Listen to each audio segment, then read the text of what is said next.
গোবিন্দের কালীয় দমন লীলা, কামরূপী কালী। তাহলে দমন করতে হবে, আগে কাকে দমন করতে হবে? কামকে দমন করো। কামকে যদি দমন করতে পারো, আপনা হতে কালীয়নাগ দমন হয়ে যাবে। কারণ বহিরঙ্গ জগতে লীলায় শ্রবণ করলে আমরা জানবো যে কালীয়নাগে যে তীব্র বৃষ, ওই বিষের তেজে সব চলে যায়। আর দেহের মধ্যে যে কামরূপ কালীও আছে, এরও এমন তীব্র বিষ ক্ষয় ব্যয় হয়ে যায়।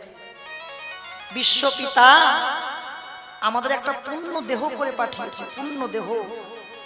কিন্তু দেহটা যখন তাকে ফেরত দিচ্ছি, দেহটা কি পূর্ণ থাকছে? দেহের মধ্যে যা ছিল সব ক্ষয় ব্যয় হয়ে গেছে। ক্ষয় ব্যয় করে দেহটাকে আমরা ফেরত দিচ্ছি। প্রভু, এ নাও তোমার দেহ, তুমি নিজে ফিরিয়ে নাও, নিতাই গৌর হরি। দেখো, সব কথা কিন্তু ভেঙে বলা যায় না, নিজেকে অনুভূতি করে বুঝে নিতে হয় কি বলতে চাচ্ছে। তাহলে বিশ্বপিতা আমাদের একটা সুন্দর দেহ দিয়ে পাঠালো, পূর্ণ দেহ। কিন্তু দেহটা কি পূর্ণ করতে পেরেছি? দেহটা ক্ষয় ব্যয় হচ্ছে। ক্ষয় ব্যয় কখন হচ্ছে? দেহের মধ্যে যখন কামের প্রভাব যাচ্ছে। ওই কামরূপ কালী যদি একবার আসে ফসলে মুখ দেবার জন্য, আর যেই ফসলে মুখ দিতে গেল, দেহের মধ্যে যা ছিল সব ক্ষয় ব্যয় হয়ে গেল। ছোট করে তাহলে দেহটা কি আর ফেরত দিতে পারলাম? ফেরত দিচ্ছি, কিন্তু দেহটা কি আর পূর্ণ থাকলো? পূর্ণ থাকলো না। আর সাধন করব এই কামরূপ কালীকে কেমন করে দমন করতে হয়। আগে আর সাধন করো এই লীলার গৌর চন্দ্রিকা। কারণ গৌর সুন্দরের কৃপা না হলে তো ব্রজলীলার সাধন হয় না। আগে হচ্ছে গৌর লীলা, পরে হচ্ছে ব্রজলীলা। তাহলে গৌর সুন্দরের কৃপা অর্জন করতে হলে গৌর সুন্দরকে ডাকলে হবে না। যদি কেউ গৌর হরির কৃপা অর্জন করতে চাও, গৌর সুন্দরকে না ডেকে কৃপা অর্জন করো প্রেম দাতা দয়াল নিতাই চাঁদ।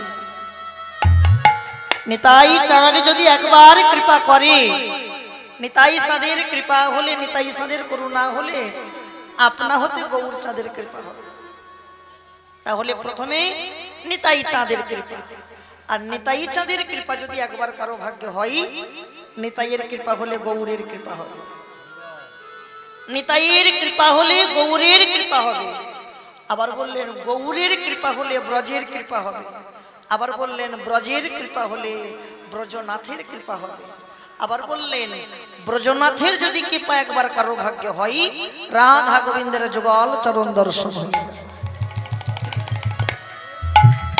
আগে এক এক করে ভাগ আছে। প্রথমে নিতাই চাঁদ। কেন? নিত্যানন্দ প্রভুকে আর গৌরাঙ্গ মহাপ্রভুকে। গৌরাঙ্গ মহাপ্রভু হলেন পূর্ণ বিষয়, আর নিত্যানন্দ প্রভু হচ্ছেন আশ্রয়। তাহলে আগেই কি বিষয় ধরা যায়? আগে বিষয় ধরা যায় না। বিষয়কে ধরতে হলে আগে আশ্রয় নিতে হবে। নিতাই চরণ আশ্রয় করো। নিতাই চরণ আশ্রয় করলে তবে তো গৌর শরণ পাবে। নিতাইয়ের কৃপা হলে গৌরের কৃপা হবে। গৌরের কৃপা হলে ব্রজের কৃপা হবে। আর ব্রজের কৃপা হলে ব্রজনাথের কৃপা হবে। আর ব্রজনাথের কৃপা যদি কারো ভাগ্যে একবার হয়, রাধা গোবিন্দের যুগল চরণ দর্শন হয়ে যাবে। কিন্তু ভগবান বললেন ওগো জীব, আমার কৃপা অর্জন করতে হলে, আমার করুণা পেতে হলে আমার নামে ভজন সাধন জপ তপ কিছু করতে লাগবে না। ভগবান বলছে কিচ্ছু করতে লাগবে না। যদি প্রকৃত আমার কৃপা অর্জন করতে চাও, আমার নামে ভজন সাধন জপ তপ না করে যদি তোমরা কেউ সর্বাগ্যে বৈষ্ণবের কাছ থেকে কৃপা অর্জন করতে পারো, বৈষ্ণব যদি কাউকে একবার কৃপা করে, বৈষ্ণবের কৃপা হলে, বৈষ্ণবের করুণা হলে আপনা হতে আমার কৃপা হয়ে যাবে। ভগবান আরো বললেন কেন বৈষ্ণবের কৃপা? কেন না, আমি তো কোনো মন্দিরে থাকি না, আমি কোনো পাথর দেওয়া ঘরে থাকি না, মার্বেল ঘরে থাকি না, এসি ঘরে থাকি না। ভগবান বললেন আমি একমাত্র সেই ঘরে থাকি যদি কেউ ভালোবাসা করে আমায় ডাকতে পারে। কি করে? ভালোবাসা। ভালোবাসা মানে কি? এই দেহের ভালোবাসা, এই ভালোবাসা নয়, ভালোবাসা। আগে বাসাটা ভালো করো। কাউকে ভালোবাসতে গেলে আগে নিজের বাসাটাকে ভালো করো। ভালো যদি কারো বাসা থাকে, সেই বাসায় আপনা হতে আমার গোবিন্দ বিরাজ করবেই করবে। আগে বাসাটা ঠিক রাখতে হয়। মায়েরা এই হৃদয় বাসাটাকে ঠিক করব কিভাবে? দেহের বাইরের কিছু ময়লা আছে, দেহের বাইরের ময়লাগুলো দূর করতে গেলে বিভিন্ন জলে স্নান করলে ময়লা দূর হয়ে যায়, নদীর জল, পুকুরের জল, খালের জল, বিলের জল। কিন্তু দেহের ভিতরে যে কিছু ময়লা আছে, এই ময়লাগুলোকে দূর করতে গেলে কি লাগবে? বৈষ্ণব কবি লোচন দাস ঠাকুর বললেন কি লাগবে জানো? আহা, অন্য কিছু লাগে না, ভক্ত বৈষ্ণবের চরণ ধুলি, বৈষ্ণবের পদ ধুলি, তাহে মোর সানকে তর্পণ মোর বৈষ্ণবের নাম, বিচারু করিয়া মনে ভক্তি রস আস্বাদনে মধ্যশ্রী ভাগবত পুরাণ। বিচার করে দেখো, বৈষ্ণবের চরণ ধুলায় গড়াগড়ি দাও, বৈষ্ণবকে ভালোবাসো, বৈষ্ণবের মান দিও। বৈষ্ণব কাকে বলবো? চৈতন্য চরিতামৃতে সিদ্ধান্ত দিচ্ছেন বৈষ্ণব তাহাকে বলা হয় যাকে দর্শন করলে বদনে আইসে কৃষ্ণ নাম, তাহাতেই জানিবে তুমি সেই তো বৈষ্ণব প্রধান।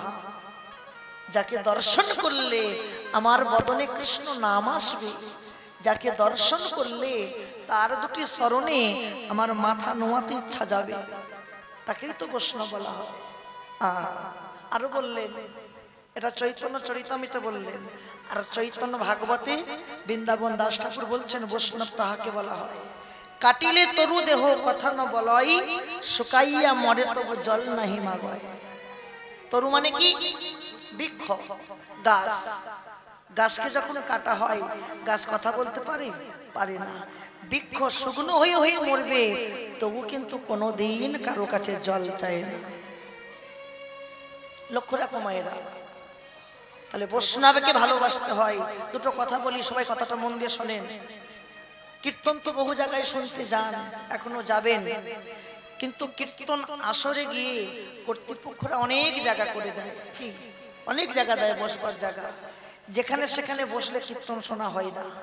যদি প্রকৃত মনে ভাবেন কীর্তন শ্রবণ করে আমার চৈতন্য জ্ঞান ফেরাবো, কীর্তন শ্রবণ করে যদি কারো চৈতন্যের কৃপা হয়, সেদিন জানবেন আপনার চেতনা স্বরূপ জ্ঞানের বিকাশ ঘটবে, আর কীর্তন শোনা আপনার সার্থক হবে। লক্ষ্য রাখুন, যদি প্রকৃত মনে ভাবেন সারা জনম তো খেলা খেললাম, সংসারে খেললাম, স্বামী স্ত্রীর খেলা খেললাম, খেলে কিছু পেলাম কি? কিছু পেলাম না। তবে যে কটা দিন বাঁচবো আর মায়ার খেলা না খেলে আমরা ভজন সাধন করব। তাহলে ভজন সাধন করতে গেলে কীর্তন শুনতে গিয়ে যেখানে খুশি না বসে কীর্তন আসরে মাটিতে পা দিয়ে দেখবেন কোথায় সাধুগুরু বৈষ্ণব বসে। কেন সাধুগুরু বৈষ্ণবের কাছে গিয়ে বসতে হয়? কেন জানেন? শাস্ত্রে কলম দিচ্ছেন, পরশমণির পরশে লোহা যদি সোনা হতে পারে, বৈষ্ণবের কাছে গিয়ে বসলে বৈষ্ণবের পরশ যদি আমার অঙ্গে একবার লাগে, আমিও তো একদিন না একদিন বৈষ্ণব হতে পারবো। নিতাই গৌর হরি। বৈষ্ণবের পরশ যদি আমার অঙ্গে লাগে, আমিও তো বৈষ্ণব হতে পারবো। বৈষ্ণবকে ভালোবাসতে হয়, বৈষ্ণবকে সম্মান করতে হয়। আরো দুটো কথা বলে যাই, মায়েরা শোনেন, আর দেখা হয় কি না হয়, কথাগুলো শোনেন মন দিয়ে। জীবনে চলবার পথে, হাঁটবার পথে যেন কেউ মাথাটাকে নিচুর দিকে, মাথাটাকে উঁচু করে হাঁটবেন না। আমরা কিন্তু অনেকেই মাথা উঁচু করে হাঁটবেন। মাথা উঁচু করা কাকে বলে? মাথা উঁচু করা হচ্ছে আমার মতন কীর্তনিয়া জগতে আর হয় না, আমার মতন পণ্ডিত ব্যক্তি জগতে আর হয় না। একে বলে মাথা উঁচু করা। হাঁটতে যদি হয় মাথাটাকে নিচু করে হাঁটো। আমার মতন অধমে জগতে আর হয় না, আমার মতন কাঙালে জগতে আর হয় না। প্রমাণ আছে। প্রমাণটি কি? দেখেন, একটা দৃষ্টান্ত দিয়ে যাই। ভগবান কৃষ্ণ সদা সর্বদা থাকতেন যুধিষ্ঠির মহারাজের রাজসভায়। যুধিষ্ঠির মহারাজ রাজসভায় থাকতেন। দেবর্ষির হিংসে জাগলো, প্রভু তোমার তো এত ভক্ত, তোমাকে যখনই দেখি তখনই তুমি ওই যুধিষ্ঠির রাজসভায় থাকো, কেন? আমরা কি তোমায় সেবা দিতে পারি না? বলো, সেবা দিতে জানি না আমরা? ভগবান মনে মনে ভাবছে যে দেবর্ষি তুমি বুঝবে না কেন আমি থাকি, আজকে তোমাকে বুঝিয়ে দেব। ভগবান কি করলেন, 3টে মালা নিয়েছে। এই যেটা মালা, 3টে মালা, 3টে মালা নিয়ে দেবর্ষিকে বলছে, দেবর্ষি এই নাও, তোমাকে 3টে মালা দিলাম, এই 3টে মালা তুমি 3 প্রকার ভক্তকে পরিয়ে আসো। এই মালা 3টে নাম আছে, উত্তম মালা, মধ্যম মালা আর অধম মালা। কি কি বললাম? উত্তম, মধ্যম, অধম। এই 3খানা মালা তুমি 3 প্রকার ভক্তকে পরিয়ে আসো। জগতে যারা উত্তম, যে ব্যক্তি উত্তম তার গলায় উত্তম মালা পরাবেন, আর যে মধ্যম তার গলায় মধ্যম মালা পরাবেন, আর যে অধম তার গলায় অধম মালা পরাবেন। বেশ, দেবর্ষি মনে মনে ভাবছে এ আর কি কাজ, আমি যাবো আর আসবো, যাবো আর আসবো। দেবর্ষি কি করলেন, সঙ্গে সঙ্গে চলে গেলেন অহংকারী রাজা। অহংকারী রাজাটা কে ছিল? দুর্যোধন। অহংকারী ছিল। অহংকারী রাজার কাছে গিয়ে বলে, রাজা মশাই আমি একটা বিচার নিয়ে এসেছি। কি বিচার? অন্য কোনো বিচার নয়, আমি এই 3 প্রকার মালা 3 প্রকার ভক্তকে পরাবো। আচ্ছা রাজা মশাই, আপনার রাজ্যে উত্তম ব্যক্তিটাকে, যে উত্তম আমি তার গলায় উত্তম মালা পরাবো। দেখবেন জগতে যে অহংকারী হয়, যে অহংকারী হয় তার কথাবার্তাগুলো কিন্তু অহংকার হয়। কি আবার তুমি আমার কাছে এসে বলছো উত্তম ব্যক্তিটাকে? হ্যাঁ, বলি আমি দেশের রাজা, তাহলে উত্তম আমি হব নাকি তুমি হবে? দাও আমাকে পরিয়ে দাও। কিছু কথাবার্তা সঙ্গে সঙ্গে উত্তম মালাটা খুলে পরিয়ে দিলেন দুর্যোধনের গলায়। আচ্ছা রাজামশাই, আপনার রাজ্যে মধ্যম ব্যক্তিকে কে আবার? আমার মন্ত্রী। মন্ত্রীর নামটা কি গো? দুর্যোধনের মন্ত্রীকে, মামার নাম কি? শকুনি মামা। আমার মন্ত্রী, দাও পরিয়ে দাও। মন্ত্রী গলায় পরিয়ে দিল মধ্যম মালা। আর অধম মালা কি আবার? ওই যে আমার মেথরটা, ওই মেথরের গলায় পরিয়ে দাও। যেই মেথরের গলায় মালা পরাতে গেল, মেথর প্রধান রাজামশাই আপনি দেশের রাজা, আপনাকে উত্তম বলে মানা যায়। মন্ত্রী ও আপনার মাইনে দেওয়া কর্মচারী, আমিও কর্মচারী, তাহলে ও যদি মধ্যম হয় আমি অধম হবো কেন? মেথর বলে আমিও মধ্যম। দুর্যোধন দেখলেন মালা মালা করে আমার রাজ্যে ঝামেলা বেড়ে যাবে, তাকে যার মালা তাকে ফিরিয়ে দিই। মালাখানা খুলে, দেবর্ষি আমার রাজ্যে কেউ অধম নাই, সবাই উত্তম, তোমার মালা তুমি ফিরিয়ে নাও। দেবর্ষি মনে মনে ভাবলো, কাজটা যতটা সহজ ভেবেছিলাম ততটা সহজ নয়, যতটা সহজ ভাবলাম ততটা সহজ নয়। চলে গেলেন যুধিষ্ঠির মহারাজের রাজসভায়। যখনই গিয়ে দাঁড়িয়েছে দেখলেন ভগবান কৃষ্ণ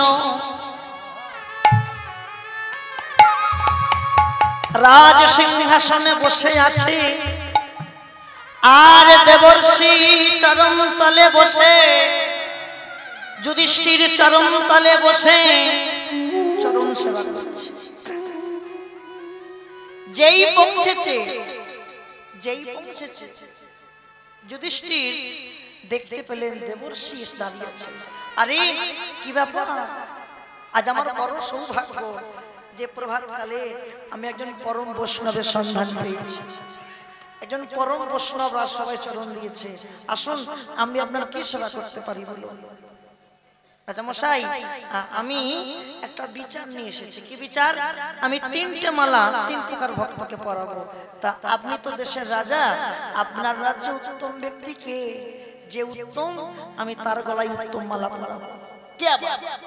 তুমি বুঝতে পারছো না উত্তম কে? একটু ভালো করে ফিরে দেখো তো। সবার উচ্চ সিংহাসনে বসে আছে যে, ওর থাকতে উত্তমে জগতে আর কেউ হয় না। পরাতে যদি হয় উত্তম মালা তুমি আমার প্রভুর গলায় পরিয়ে দাও। আমার প্রভু হচ্ছে জগতে উত্তম ব্যক্তি, আর আমরা সবাই নিকৃষ্ট অধমের অধম, দাও পরিয়ে দাও। সঙ্গে সঙ্গে দেবর্ষি গিয়ে গোবিন্দের গলায় যে মালা পরিয়েছে, ভগবান কৃষ্ণ মুচকে মুচকে হাসছে, বলছে যুধিষ্ঠির দেবর্ষি আজকে তুমি বুঝবে কেন আমি সদা সর্বদা এই যুধিষ্ঠির মহারাজ সবাই থাকি পরিয়ে দিই। আচ্ছা যুধিষ্ঠির, তোমার রাজ্যে মধ্যম ব্যক্তিটা কে গো? যে মধ্যম, আমি তার গলায় মধ্যম মালা পরাবো। গোবিন্দ হলো উত্তম ব্যক্তি, আর মধ্যম? যুধিষ্ঠির বললে কেন বুঝতে পারলে না মধ্যম কে? যে বিনা যন্ত্র করে সদা সর্বদা কৃষ্ণ গুণ গান গায়, এ জগতে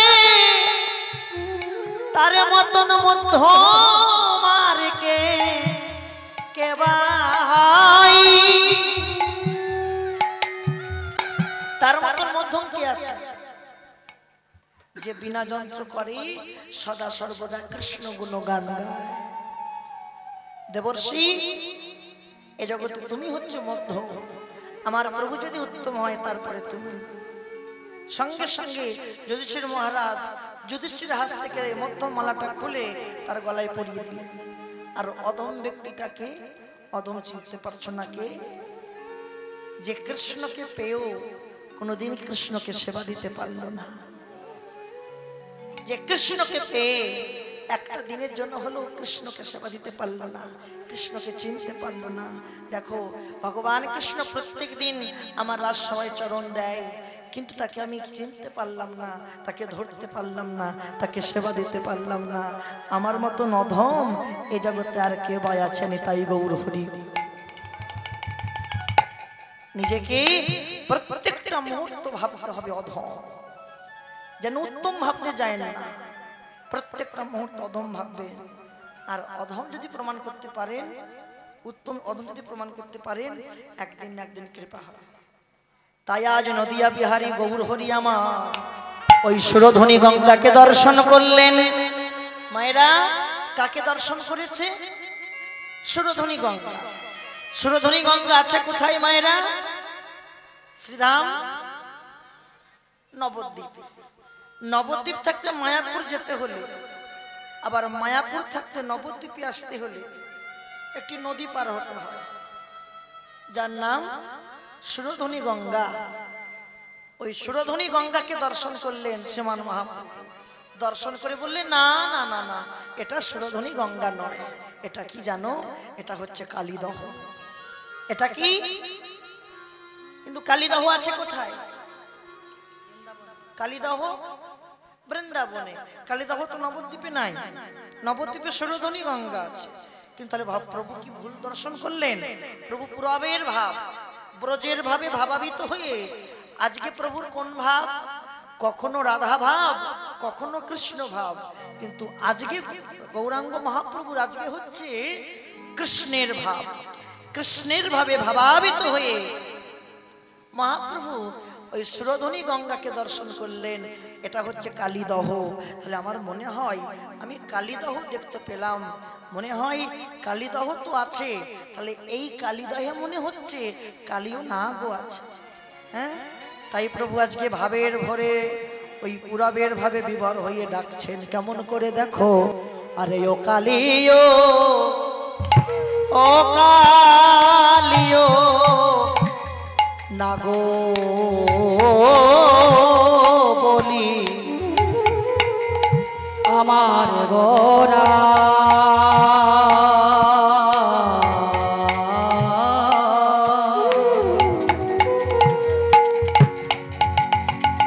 গোরায়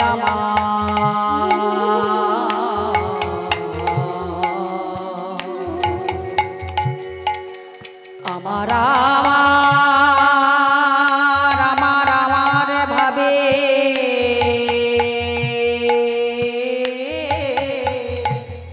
গোরা, গোরায়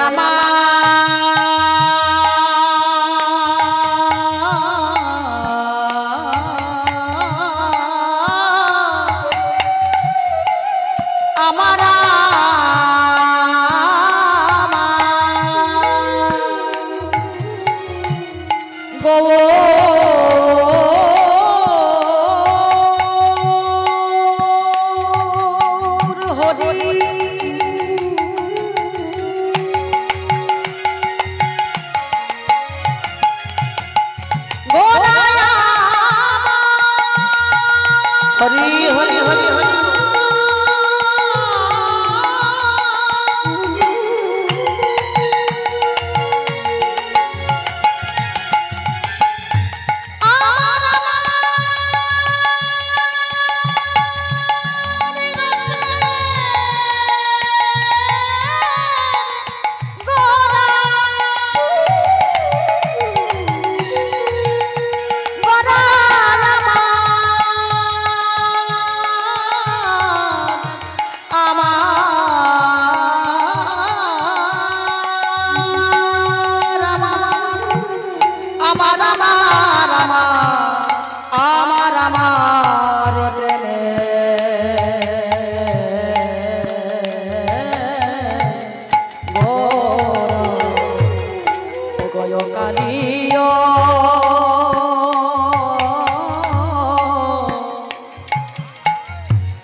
গোরায়ামা সঘনে ডাকিল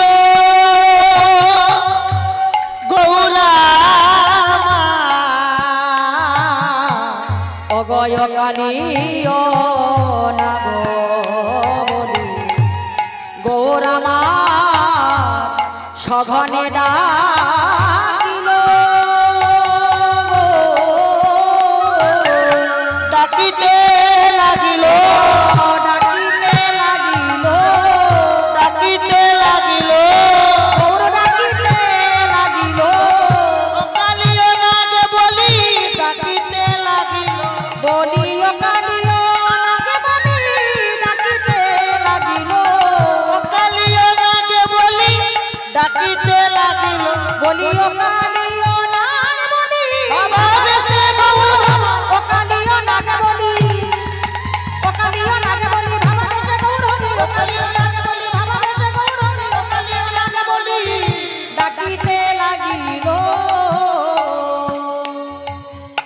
গৌর সুন্দর ডাকছেন, মানে কাকে ডাকছে? কাকে ডাকছে? কালিও নাগ। লীলাই দর্শন করলে হবে মহাপ্রভু ডাকছেন কালিও নাগকে।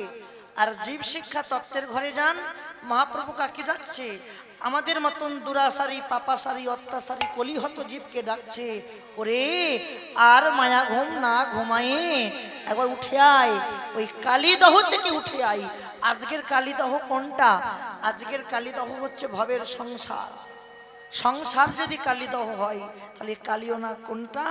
আমাদের মতন কামাচারী দুরাচারী অত্যাচারী পাপাচারী কলিহত জীব হচ্ছে কালিও না। তাই মহাপ্রভু বললেন, ওরে আর মায়ার সংসারে না ঘুমিয়ে উঠে আই, তীরে উঠে এসে তোরা সাধুর সঙ্গ কর, বৈষ্ণবের সঙ্গ কর। কেন? সাধু সঙ্গ সর্বশাস্ত্রে কয়, সাধু সঙ্গ লোয়া মাত্র জীবের কৃষ্ণ ভক্তির উদয় হয়। আরো বললেন, সাধু সঙ্গ হইতে হয় শ্রবণ কীর্তন, শ্রবণ কীর্তন হইতে হয় অনর্থ নিবর্তন, অনর্থ নিবৃত্তি হইলে ভক্তের ভক্তির নিষ্ঠা হয়। সেই নিষ্ঠার শ্রবণাদ্যে রুচি উপজয়, সেই রুচি গাঢ় হইলে ধরে প্রেম নাম, যে নাম তোমাকে নিয়ে যাবে জীবের সর্বানন্দ ধাম। যেজন সাধু সঙ্গে করে বাস, কেটে যাই তার মায়া পাশ। মায়া কাটে কখন?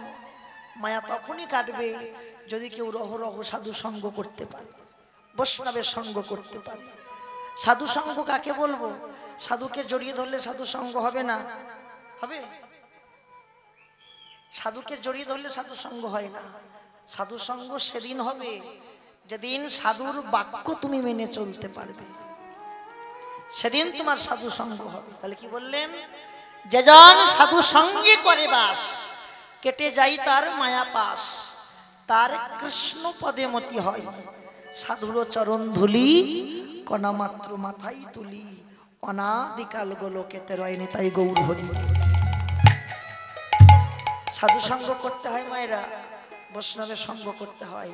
এই যে কীর্তন শ্রবণ করছেন না, এটা এক প্রকারের ভজন, এটা এক প্রকারের ভজন, এটা এক প্রকারের সেবা।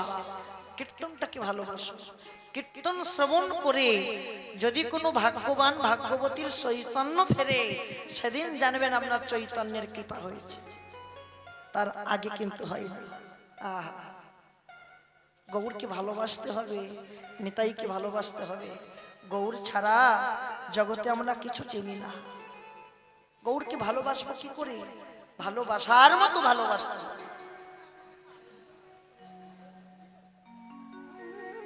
ভালোবাসার মতো করে ভালোবাসো, এমন করে ভালোবাসো যাতে আমি যদি কোনোদিন গৌরকে ভুলে যাই, গৌর যেন কোনোদিন আমাকে ভুলতে না পারে। কেমন করে ভালোবাসবো জানো? মহাজন বলল, দেখো দেখো আমার শয়নে গৌর,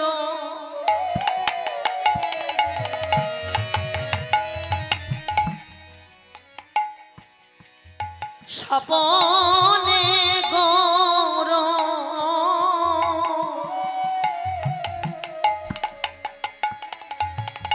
গৌর নয়ন তারা, গৌর হরি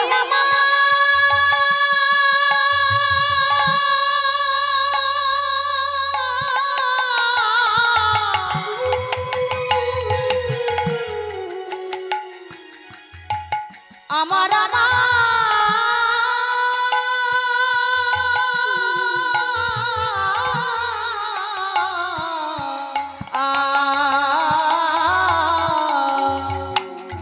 আমার শয়নে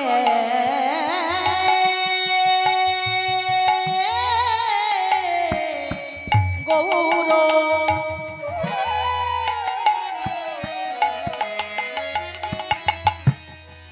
স্বপনে গৌর, গৌর নয়ন তারা,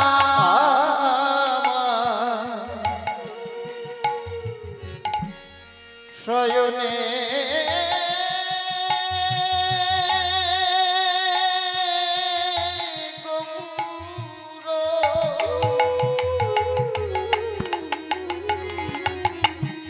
স্বপনে গৌর, গৌর নয়ন তারা, আমার জীবনে গৌর,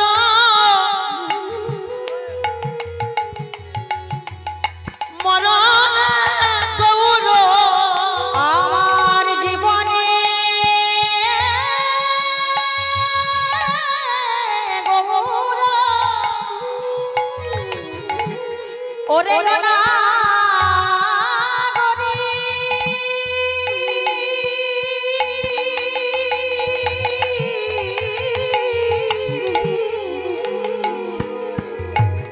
আমি কি বলবো আমার গৌরের কথা,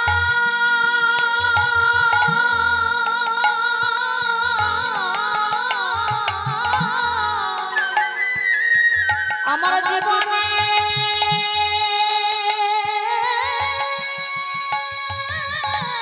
গৌর,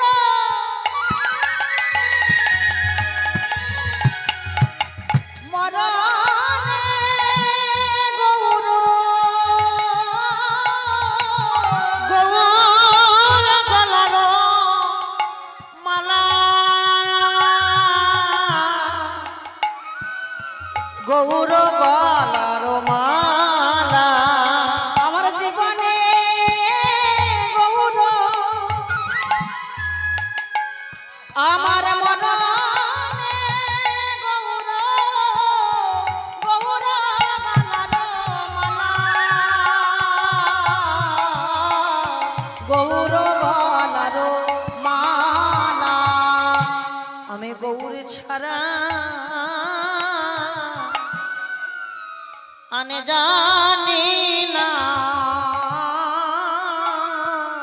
আমি গৌর ছাড়া আমি আনে জানি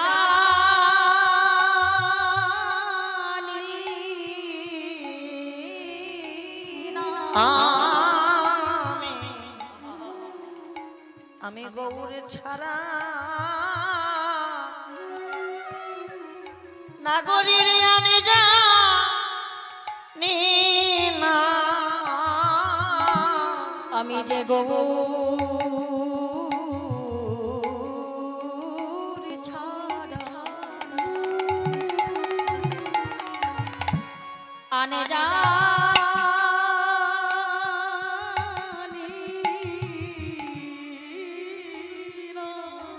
আমার জীবনে গৌর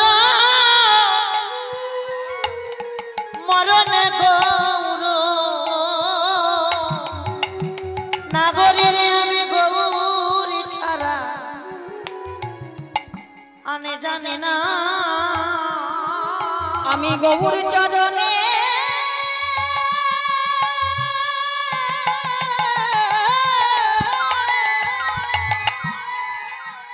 আমি সবে সপেছি